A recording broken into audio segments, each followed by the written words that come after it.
اس کے لیے میں نہایت محبت سے دعوت دیتا ہوں جناب قاضی محمد خان کو تشریف لائیں اور اللہ تعالیٰ کے پاک کلام سے محفل کا آغاز کریں.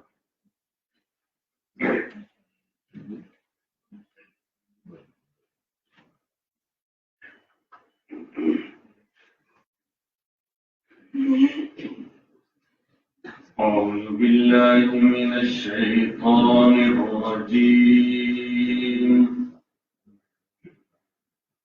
بسم الله الرحمن الرحيم.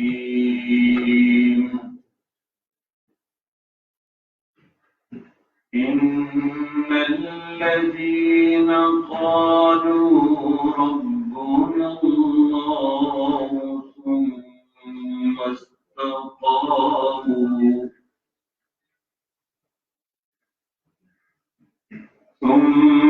استقاموا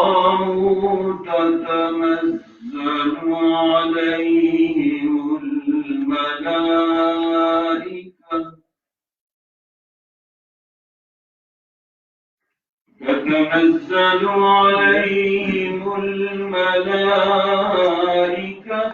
ألا تخافوا ولا تحزنوا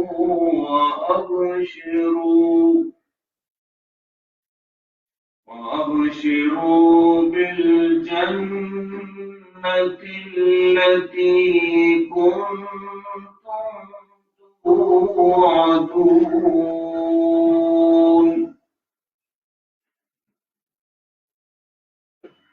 نحن أولياؤكم في الحياة الدنيا وفي الآخرة ولكم فيها ما تشتهي أنفسكم ولكم فيها ما تدعون. نزلا من غفور رحيم. آمنت بالله صدق الله العظيم.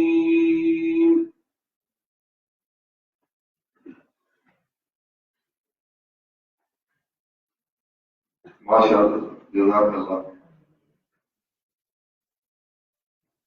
آج کا یہ پروگرام یہ حسین اجتماع اس کے مقاصد اور اس کی اہمیت کے حوالے سے گفتگو مجھے کرنی چاہیے تھی، لیکن چونکہ ابتدائی کلمات میرے بڑے محبت والے اور علمی دنیا میں خاص نام رکھنے والے پروفیسر ڈاکٹر حافظ سجاد صاحب ابتدائی کلمات چونکہ انہوں نے پیش کرنے ہیں تو سارا تعارف اور سب انہیں کے ذمہ میں نہایت عزت محبت سے دعوت دیتا ہوں کہ آپ تشریف لائیں اور آج کی نشست کے حوالے سے ابتدائی کلمات ارشاد فرمائیں.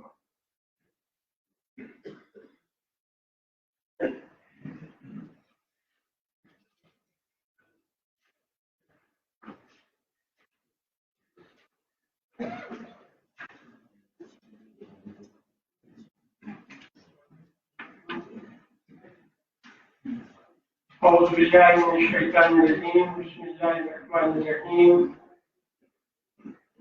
اللهم صل على سيدنا ومولانا محمد النبي الأمي وعلى آله وصحبه أجمعين. أما بعد. مولانا سید ابوالحسن علی ندوی اکیڈمی اسلام آباد کی طرف سے آج کی سیمینار میں تمام معزز مہمانوں کا اور شرکاء کو دل کی اتھا گہرائیوں سے خوش آمدید کہتا ہوں. برصغیر کی ملت اسلامیہ جس میں ایسی شخصیات پیدا ہوئی جنہوں نے اس خطے کو ہی نہیں بلکہ پورے عالم اسلام کو، پوری عالم انسانیت کو جو دین کا پیغام، قرآن کا پیغام اور آقا دو جہاں صلی اللہ علیہ وآلہ وسلم کا پیغام پہنچایا، جنہوں نے ملی وقار اور اسلام کے پیغام کو بہت ہی عمدہ طریقے سے وقت کے تقاضوں کے مطابق پیش کیا. جن شخصیات میں نمایاں نام علامہ شبلی نعمانی رحمۃ اللہ علیہ، ان کے شاگرد سید سلمان ندوی رحمۃ اللہ علیہ، حضرت اقبال رحمۃ اللہ علیہ، اور اسی طرح دیگر مکاتب فکر کے علماء، صوفیاء، مجتہدین اور مفکرین نے اسلام کے پیغام کو عصری تقاضوں کے مطابق پیش کیا. انہی میں سے ایک شخصیت مولانا سید ابوالحسن علی ندوی کی رحمۃ اللہ علیہ کی ہے، جنہوں نے دین اسلام کی تعبیر و تشریح میں علوم اسلامیہ کے ہر فن اور ہر میدان کے اندر جو فکر، نتائج اور تحقیقات پیش کی ہیں، میرا خیال ہے کہ تفسیر سے لے کر سیرت، تاریخ، سوانح، تاریخ اور اس کے علاوہ دیگر تہذیبوں کا مطالعہ، کوئی ایسا فن، کوئی ایسا پہلو نہیں ہے جس پر انہوں نے لکھا نہ ہو، اور یہاں تک محدود نہیں ہے. ایک ہے فکری اور نظریاتی پہلو اور ایک ہے اس کا عملی پہلو. آپ اس فکر کو دوسروں تک پہنچانے کے ساتھ ساتھ عملی طور پر بھی متحرک رہے. تحریک پیغام انسانیت، مجلس نشریات اسلام اور زندگی کے آخری زمانے میں رابطہ عمل اسلامی کی صورت میں انہوں نے صرف یہاں تک نہیں، پوری دنیا تک اسلام کے پیغام کو عصری تقاضوں کے مطابق پیش کیا. امت اسلامیہ، ملت اسلامیہ کو جن پہلوؤں کی ضرورت تھی ان پر انہوں نے لکھا. میں دیکھ رہا تھا کہ ان کی فکر کا نچوڑ تو حضرات جو فکر حضرات ہیں وہ پیش کریں گے. میں صرف دو چیزیں بات کر کے ختم کروں گا تاکہ ان کی باتوں سے ہم استفادہ کریں. مولانا کی فکر کا اگر تمام نچوڑ سامنے رکھا جائے تو ایک مرکزی نقطہ اس میں نظر آتا ہے، وہ اعتدال کا ہے، وہ توازن کا ہے. اور جو فکر پیش کی ہے، جو بنیادی فکر ہے دین کی، وہ دعوت کی فکر.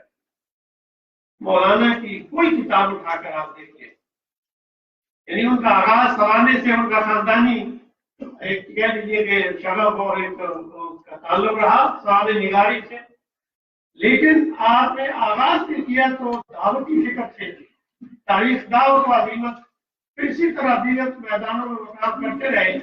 ان کی ہر کتاب کے اندر جو پیغام ہمیں ملتا ہے کہ یہ امت دعوت ہے، اور یہ دعوت جس کے فکری پہلو، عملی پہلو ہم لوگوں تک پہنچائیں. اور پھر اسی کے ساتھ ساتھ امت کو جو درپیش مسائل فکری طور پر اور سیاسی اور معاشی اور معاشرتی سطح پر درپیش ہے، ان کا حل کیا ہے، اس کی طرف بھی انہوں نے توجہ دی. یہاں یعنی انڈیا میں وہ دارالمصنفین کے سرپرستوں میں سے تھے. انہوں نے توجہ دلائی کہ اس وقت بہت ضرورت ہے اس بات کی اسلام اور مستشرقین کے حوالے سے کام کیا جائے. تو عالمی سیمینار پر یعنی آج لوگ مدارس کے حوالے سے بات کرتے ہیں، میں حیران ہوتا ہوں. انہوں نے بتایا کہ دینی علوم کے جو وارث ہیں، جو طلباء ہیں، ان کی ذمہ داریاں کیا ہیں، ان کا مقام و مرتبہ کیا ہے. وہ یہاں تک محدود نہیں رہے، وہ عصری جامعات تک گئے. عصری جامعات میں مختلف سوشل سائنسز اور علوم اسلامیہ کے طلباء سے مخاطب ہوئے، ان کی ذمہ داریوں ان سے آگاہ کیا. آج تعلیمی کشمکش کا دور ہے. آج امت مسلمہ کو کئی طرح کے مسائل درپیش ہیں. میں جب بھی ان کی تاریخ پڑھتا ہوں تو یہی لگتا ہے کہ وہ آج کے زمانے کی ہے، وہ لمحہ موجود سے متعلق ہے، مجھے اس پہ رہنمائی ملتی ہے. پاکستان میں مولانا خود تشریف لائے، رابطہ اسلامی کی تاسیس فرمائی، اور اس رابطے کے کچھ پروگرام ہمارے یہاں چلتے ہیں. اسی ضمن میں اسلام آباد میں ہمارے نوجوان دوست غلام جعفر صاحب ہیں، جو پیشے کے لحاظ سے اور سبجیکٹ کے لحاظ سے سافٹ ویئر انجینئر ہیں، جن کا اس طرح علوم اسلامیہ سے تعلق نہیں ہے، لیکن مولانا کی کتابیں پڑھ کر ان کے اندر یہ شوق پیدا ہوا کہ یہ وہ شخصیت ہے جسے پڑھنے کے ساتھ ساتھ اس کے پیغام کو دوسروں تک پہنچانا یہ بنیادی کام ہے۔ انہوں نے اپنے وسائل سے کچھ حضرات کی رہنمائی میں اور خصوصاً مولانا زید الراشدی اور ان کے شاگردوں ان کے دوستوں کی رہنمائی میں اس اکیڈمی کا آغاز فرمایا۔ 2016 سے اس کا آغاز ہوا اور یہ انہوں نے اہتمام یہ کیا کہ ایک بہت شاندار لائبریری تشکیل دی جس میں مولانا کی تمام کتابیں، برصغیر پاک و ہند کے نامور علماء کی کتابیں اور تخصص کے ساتھ اس دنیا میں برصغیر میں جو علمی کام اور رسائل کی شکل میں مجلات کی شکل میں ہوا، برہان، معارف اور دارالدیوبند، ان کے تمام رسالوں کی فائل یہ خود خرید کے ان کی لائبریری میں شاید ہمارے بڑے مقصود میں نہ ہو لیکن ان کے گھر میں موجود، اور انہوں نے اس لائبریری کو اب آگے بڑھایا ہے، آگے کے لیے کام کر رہے ہیں۔ اسی لحاظ سے انہوں نے یہ کام بھی آغاز کیا کہ مولانا کی فکر کو دوسروں تک پہنچانے کے کیا کیا طریقے ہو سکتے ہیں۔ انہوں نے کوشش کی کہ ماہانہ محافل جو ہے اس کا آغاز کیا جائے، لیکچر کا آغاز کیا جائے، اور نوجوانوں تک یہ بات کو پہنچانے کے لیے انہوں نے مولانا کی کتابوں کی روشنی میں کچھ عنوانات طے کر دیے جائے۔ اس سے پچھلے سال تقریباً 170 مضامین ہمیں پورے پاکستان سے ملے، انہیں جانچا گیا اور ان میں سے جو منتخب ہو کے اول 200 اور کچھ خصوصی حوصلہ افزائی کے انعامات انہوں نے کیش پرائز بھی دیے، اور اس میں یہ کوشش کی گئی اس سال تقریباً 14 عنوانات پر مولانا کی جو کتابیں ہیں اور جو ان کی فکر ہے اس کو سامنے رکھ کر 14 عنوانات بنائے گئے۔ ان کی روشنی میں نہ صرف پاکستان میں بلکہ عالمی سطح پر یہ اعلان کیا گیا کہ مولانا کی اس فکر پر عربی میں، اردو میں، انگریزی میں، کسی بھی زبان پر اس موضوعات پر لکھیں گے۔ الحمدللہ اس سے 70-80 سے زیادہ مقالات موصول ہوئے اور ان کو جانچا گیا اور اس پر انشاءاللہ آج پرائز ملیں گے اور انعامات ملیں گے، اور وہ موضوعات بھی بہت عمدہ ہیں۔ یعنی آج کے حوالے سے جو ضروریات ہیں انہیں کو پیش نظر رکھا گیا ہے، اور اکیڈمی کے آگے پروگراموں میں یہ بات شامل ہے کہ ہم مولانا پر بہترین جو ہے وہ مقالات جو یونیورسٹیوں میں MPhil PhD یا MA سطح کے جو لکھے گئے ہیں ان کا انتخاب کر کے انہیں شائع کیا جائے، اور آج سے یہ بھی اعلان کرتے مجھے خوشی محسوس ہو رہی ہے کہ جو PhD سطح پر کسی نے مولانا کی فکر پر اور ان کے جو کتابیں ہیں، ان کے جو افکار ہیں، ان کی جو خدمات ہیں، ان پر کوئی ریسرچ کا موضوع لیا ہے، اور اس میں سے ہم انتخاب کر کے ان نوجوانوں کو اسکالرشپ بھی دیں گے جو مولانا پر تحقیق کریں گے۔ PhD سطح پر ان کے تمام تر جو اس کے اخراجات ہوں گے وہ اکیڈمی جو ہے وہ اسے برداشت کرے گی، اسے انشاءاللہ مہیا کرے گی۔ انہیں چند باتوں کے ساتھ میں اجازت چاہوں گا اور دعا کے ساتھ کہ آپ تمام حضرات کی جو مدد اور تعاون ہے اس ضمن میں ہمیں وہ چاہیے، آپ رہنمائی اور سرپرستی کرتے رہیں گے، انشاءاللہ ہم مولانا کے پیغام کو اور ان کی دعوت کو تمام دنیا تک پہنچائیں گے۔ وآخر دعوانا الحمدللہ رب العالمین۔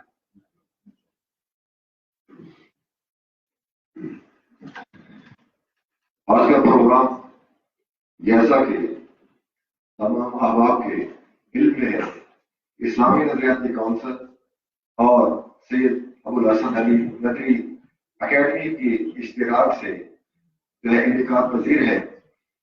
ہماری طرف سے انشاءاللہ آپ کو باقاعدہ یہاں تشریف لانے پر استقبال کا کلمات اور محبتوں برات آپ کو خوش آمدید کہا جائے گا۔ جناب میں صاحب کی طرف سے سر دست ہے کہ عظیم ہمارے بزرگ مفکر اسلام نظام مولانا زید الراشدی صاحب نہایت کسی اپنی مصروفیت جو ہے اس کے پیش نظر انہیں جانا پڑ رہا ہے، اس لیے ان کا کلیدی خطبہ انہیں کا تھا، لیکن ان کی مطلب جو ان کا حکم جو ہے اس کے پیش نظر میں نہایت محبت ادب سے بس یہ کہتا ہوں کہ آپ تشریف لیں۔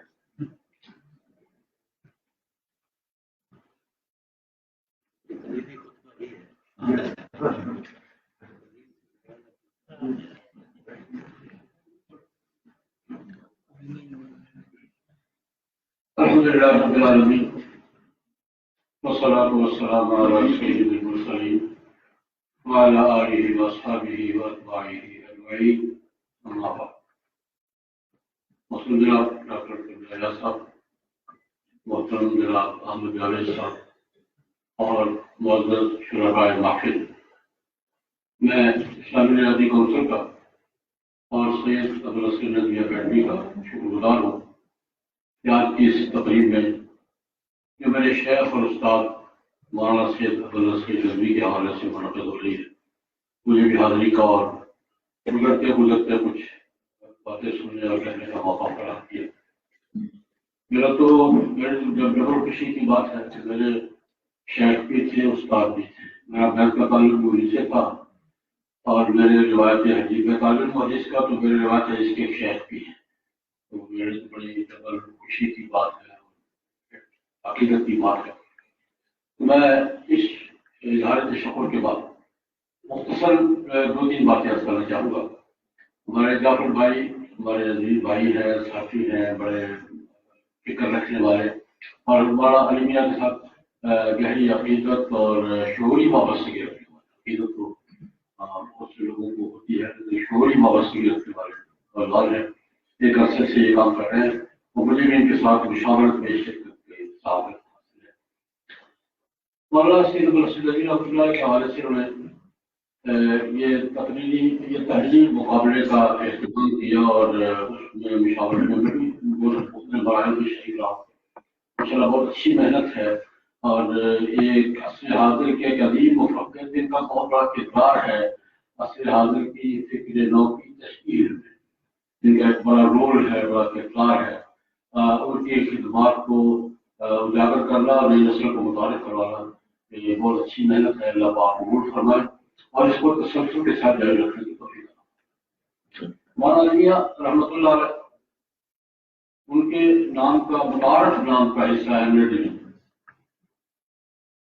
متعارف نام کا ندوی ان کا حصہ ہے اور ندوی کے نام سے متعارف ہے۔ وہ ندوہ بر صغیر میں 1857 کے بعد اس امت مسلمہ کی نئی تعلیمی فکری نظریاتی تشکیل میں علی گڑھ، دیوبند اور ندوہ، اس کے بعد تیسرا ندوے کا ہے۔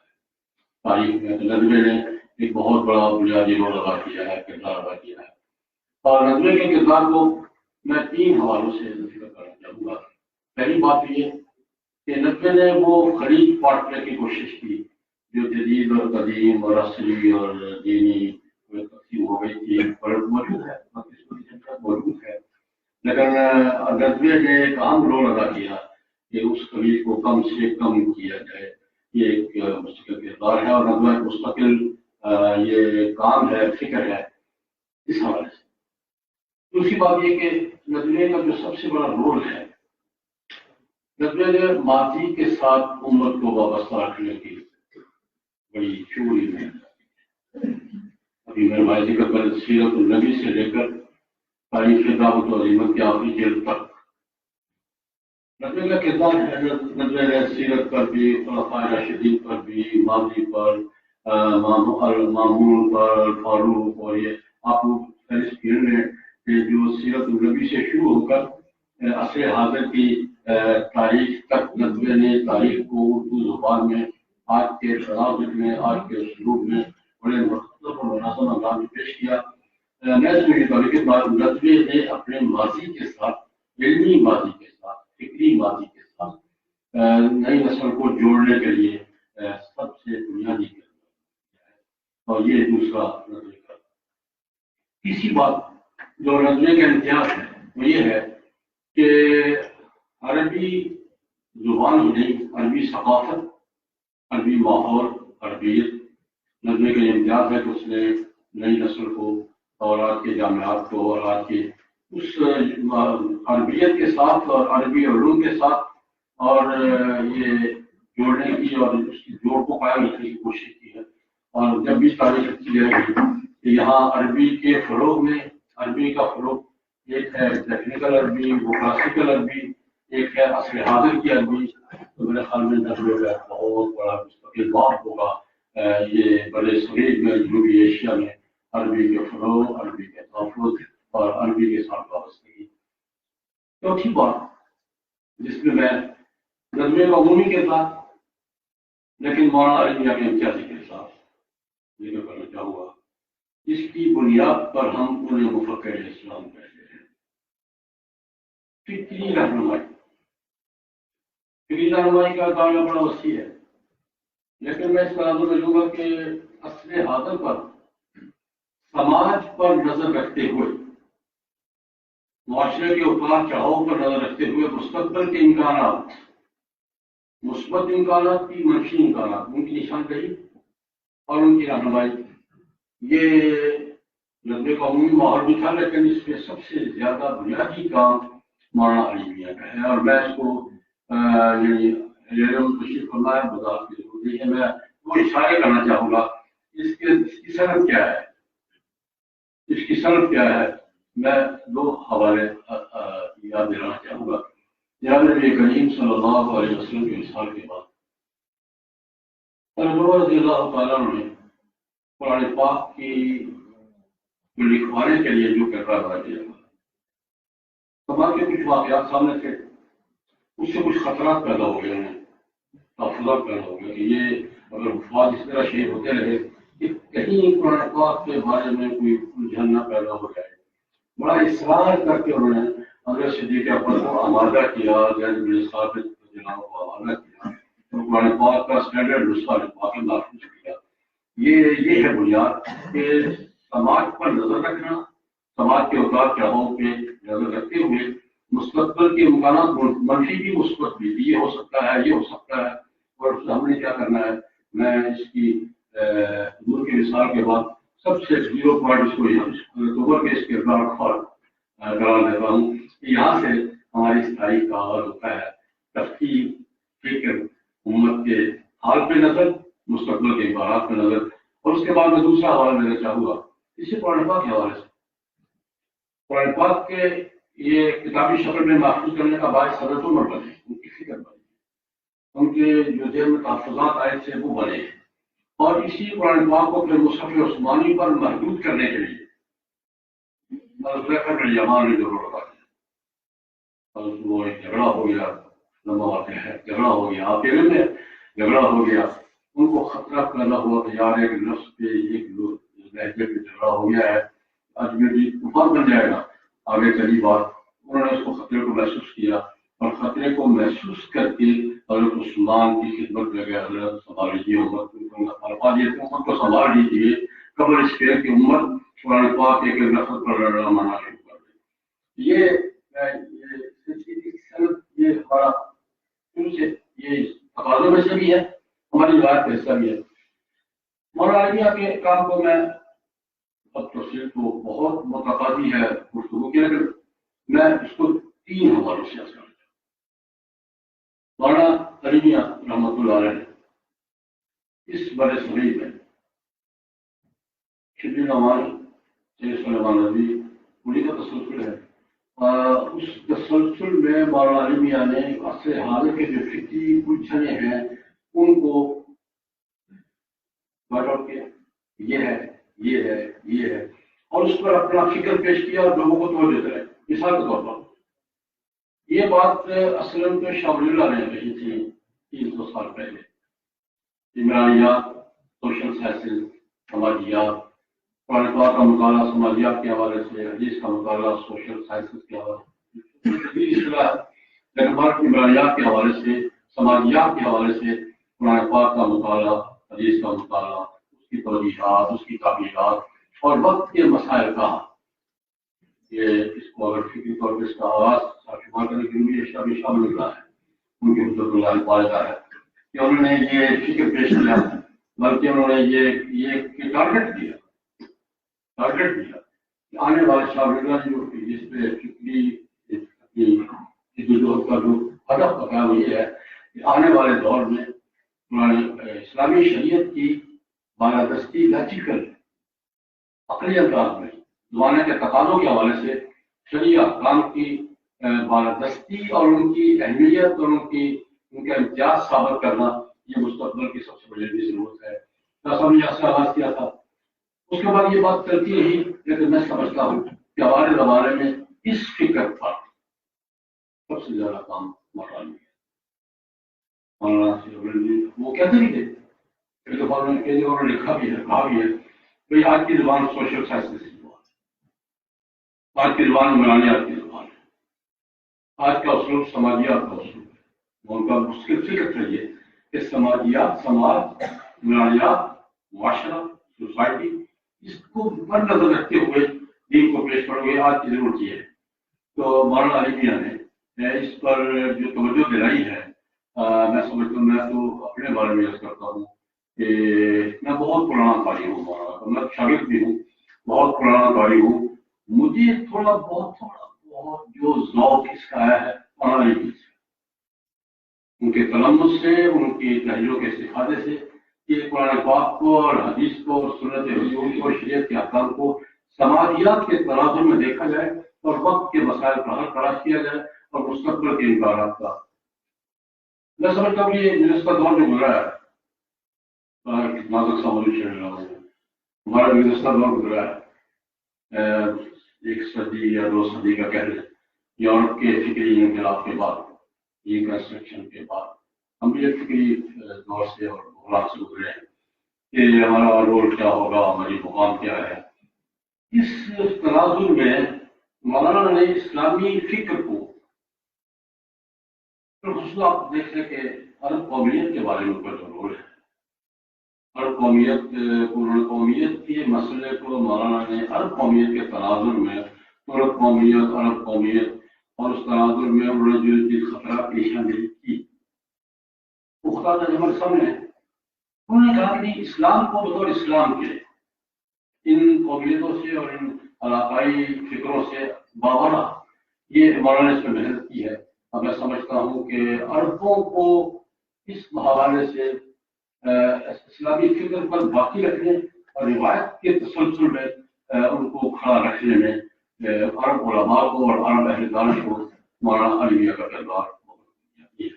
میں اس میں ایک اور شہادت باعث سے عرض کرنا چاہوں گا کہ آج کی ضرورت جو اصل میں شاہ ولی اللہ نے بات کی تھی، اقبال نے بھی اس کے بعد اقبال کا موجود بھی اور دائرہ کا بھی یہی بات، جو بات شاہ ولی اللہ نے اپنے لہجے میں کی تھی، اقبال نے بھی یہی بات کی کہ مستقبل وہ، اور اس حوالے سے میں نے مستقبل کا مجدد کون ہے جو عصر حاضر کے سماجی نظاموں کا اسلام سے تقابل کر کے اسلام کی برتری ثابت کرے گا، وہ نئے دور کا مجدد ہوگا. اقبال نے وہی بات اپنے انداز میں کی ہے.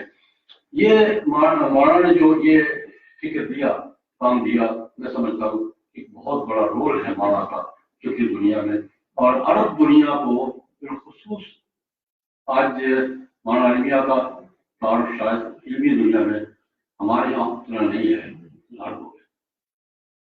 انہوں نے ان کے مسائل کو سمجھا، ان کی الجھنیں دیکھی، ان کی ضروریات محسوس کی، اس میں رہنمائی کی.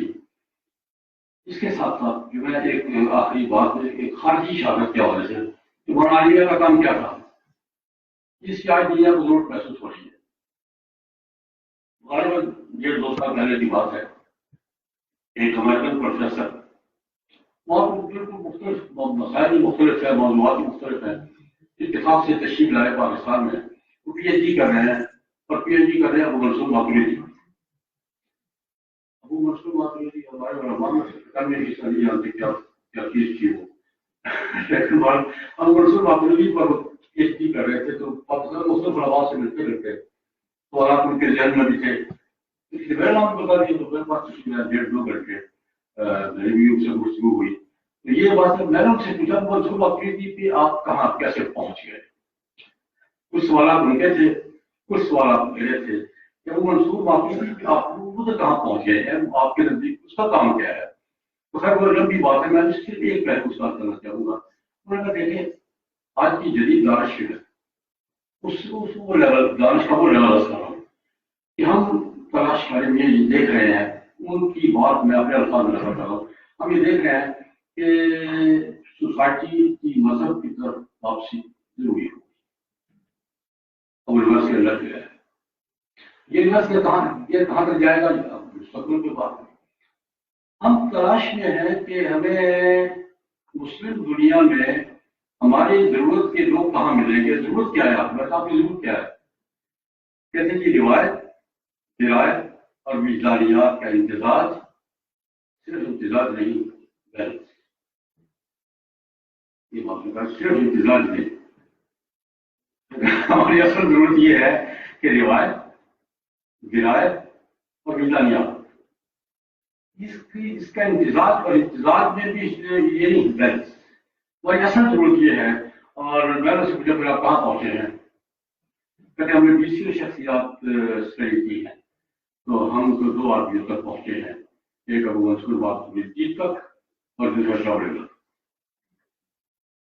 انتظار تو بہت جگہ ملے گا، توازن مشکل ہے. اسی پر ایک اور شہادت کرنا چاہوں گا.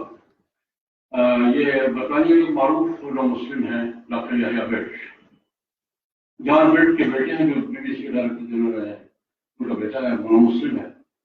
تو یہ ڈاکٹر بھائی ہمارے ساتھ لندن میں ورلڈ اسلام فورم کا میں بھی حصہ ہوں، یہ بھی حصہ ہے. تو ہم نے دور میں استقبالیہ دیا لندن میں یحییٰ بٹ کو. تو 4 سوالات کیے. ہمارا ایک سوال یہ تھا کہ بھائی اس حال کی دنیا میں اسلام کی بات اس لہجے میں، اس اسلوب میں کرنے کی ضرورت ہے. اور دوسرا سوال یہ تھا، میں نے ان سے پوچھا بھائی مسلم کو ہمارے یہاں جو ایک آدمی اسلام قبول کرتا ہے اس کی معاشرتی مشکلات اور اس کے ماحول کیا ہوتا ہے یہ ہم جانتے ہیں، اور بہت بڑا المی ہے ہمارے یہاں، میں اس بات نہیں جاتا. پھر آپ کے یہاں نو مسلم کو کیا مشکلات پیش آتی ہے؟ 2 سوال کے حوالے. پھر اس نے ایک بات کی، اس نے کہا بات یہ ہے کہ اگر آپ یہاں بات کرنا چاہتے ہیں نا اسلام کی، تو آپ کو روایت، درایت اور وجدانیات تینوں کو بیلنس کے ساتھ پیش کرنا ہوگا. ان میں سے کوئی کسی کا تناسب کم نہ ہو. دیکھیں نسخے میں ہر چیز کا وزن ہوتا ہے، وہ اسی وزن میں ہو. کوئی 4 باشیں ہوگی، کوئی 6 باشیں ہوگی، کوئی 7 باشیں ہوگی. ہر نسخے میں ہر چیز یہ ہوتی ہے، ان کا وزن ہوتا ہے. بیلنس جو ہے نسخے کا روایت، درایت اور وجدانیات، ہم اس کو روحانیات کہتے ہیں، وہ وجدانیات کہتے ہیں. تو وہ اس کا توازن اگر آپ قائم کر سکتے ہیں تو میں نے کہا بندہ بتاؤ یار، انہوں نے کہا شامل آئیڈیل بندہ بتاؤ کہ یہ روایت، درایت اور وجدانیات کا بیلنس کہاں ملے گا؟ اس کا شامل سے ملے گا. اس کے الفاظ یہ تھے کہ اگر شامل کے اسلوب میں بات کر سکتے تو نور اسلام کی بات کو سننے کے لیے تیار ہے، اور اگر وہ زبان تو میں نہیں آتی تو یہاں بات کروں. تو میں یہ مولانا میرے صاحب ہیں، میرے استاد ہیں، میرے اس دور میں شاہ ولی اللہ رحمۃ اللہ علیہ کا جو خواب تھا، اور اقبال کا جو خواب تھا، میں نے سب سے زیادہ اس میں مولانا علی کو منفرد پایا ہے. اور ان کی اگر مصداقات تلاش کرنے شروع کیے کہ اقبال کے خواب کا مصداق کون کون ہے، اور وہ اس کا جو کیا ہے اقبال کی مشہور اصطلاح ہے مرد اثر زمانے کا، اور اگر اس کے مصداق تلاش کرنے شروع کریں گے اس دور میں، ہمارے دور میں جو ہمارا معاصرت کا دور ہے، میں سب سے پہلا نمبر کا شمار کروں گا. اور میں سمجھتا ہوں کہ مستقبل کی ضرورت ہے، ہماری نئی نسل کی ضرورت ہے. ہم جس فکری اتار چڑھاؤ سے گزر رہے ہیں، فکری سفر پہ ہم کہیں فکری سفر میں پڑا تو ہوتا ہے، لیکن ہر ایک سفر پہ ہے، ایک رو میں ہے ہم. اس لیے ہمیں ہمارے دائیں بائیں حدود کیا ہے، ہمارا لیول کیا ہے، اور نئی نسل کو فکری دنیا میں کس ماحول میں لے کر جا رہا ہے. میں سمجھتا ہوں تمہارا عالمیاں ہماری آئیڈیل ہے، رہنما ہے اور ہمارے رہبر ہے. اللہ پاک ان کے درجات بلند سے بلند تر فرمائے، اور ہمیں ان کے فکر کو، ان کے اسلوب کو، کیونکہ سب اسلوب کو، ان کے اسلوب کو اور ان کے فکر کو آگے بڑھانے کی توفیق عطا فرمائے. میں بار بار پیش کروں گا کو، اور شکریہ ادا کروں گا اسلامی نژادی کونسل کا یہ خوبصورت باسل شریف. اور معذرت یہ کہنا چاہوں گا کہ میں رات کراچی تھا، مجھے مگر بھری پور پڑ رہی ہے گزرتے ہوئے، میں نے کہا میں حاضر ہوں گا، تو حاضر دیکھ کے میں حاضر ہوں. تو میں چاہتا تھا، سچی بات ہے، ہم ڈاکٹر صاحب کی گفتگو خود سننا چاہ رہا تھا. انہوں نے فرمایا کہ سن کے جانا، لیکن میرے جو میں سنوں گا انشاءاللہ، لیکن اس میں ریکارڈ پر انشاءاللہ ضرور سنوں گا ریکارڈ ہے. تو میرا خود ہی چاہ رہا تھا، ہمارے دوست ہیں، ہمارے رہنما ہیں، تو میں اس وقت میں بڑی معذرت کے ساتھ الحمدللہ.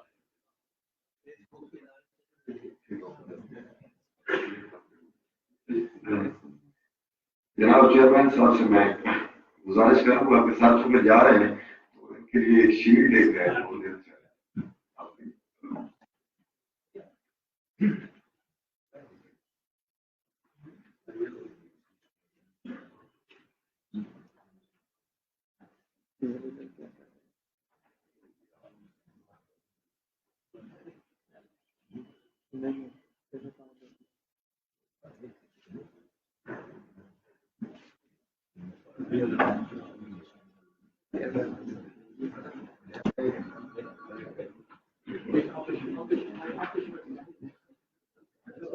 یہ کیا تار بیچ میں تھے.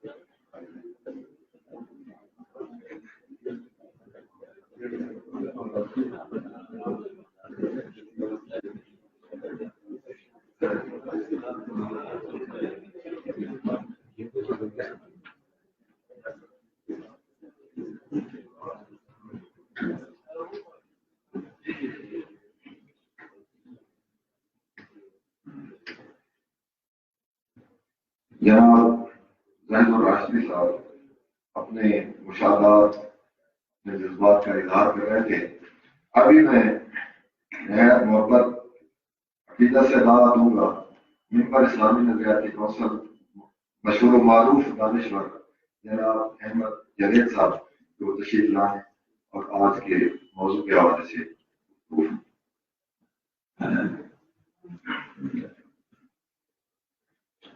السلام علیکم ورحمۃ اللہ.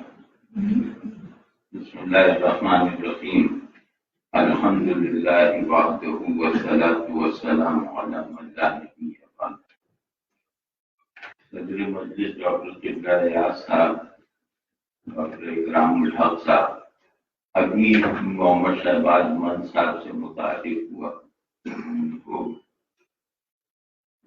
سجاد صاحب بہت نوازش کہ مجھے میری ایک نہایت محبوب ہستی پر گفتگو کے لیے دعوت دی گئی اور زندگی میں عزت افزائی کے چند ہی مواقع جو چند بہت بڑے مواقع آتے ہیں ان میں سے ایک موقع یہ ہے کہ مجھ جیسا آدمی کلیمیہ کے بارے میں کچھ کہنے کی کوشش کرے.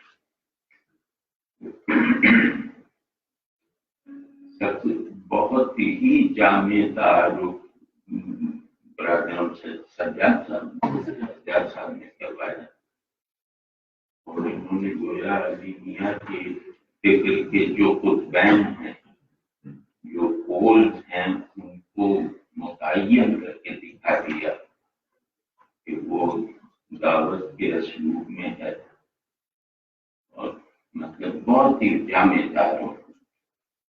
تو اس میں کچھ باتیں ان کی بتائے ہوئے خلاصے کے اندر رہتے ہوئے عرض کروں گا. جب ہم کسی بھی دینی کام کو فکر کہتے ہیں تو اس کا کیا مطلب ہوتا ہے؟ مطلب دین میں فکر کی اصطلاح کا وہ مفہوم نہیں ہے جو دیگر علوم میں ہے، جو مثلاً فلسفے میں ہے یا جو مثلاً شعر میں ہے. وہ مفہوم دین میں نہیں ہے. دین اور ذہن کے تعلق سے کے نتیجے کو جو فکر کا عنوان دیا جاتا ہے وہ فلسفے میں ذہن اور شے کے تعلق کے نتیجے سے بالکل مختلف ہوتا ہے، کیونکہ فلسفے وغیرہ یا انسان نے جو علوم پیدا کیے ہیں، عقل کا جو آزادانہ کردار متعین کیا ہے، اس میں ذہن اور اس کے موضوع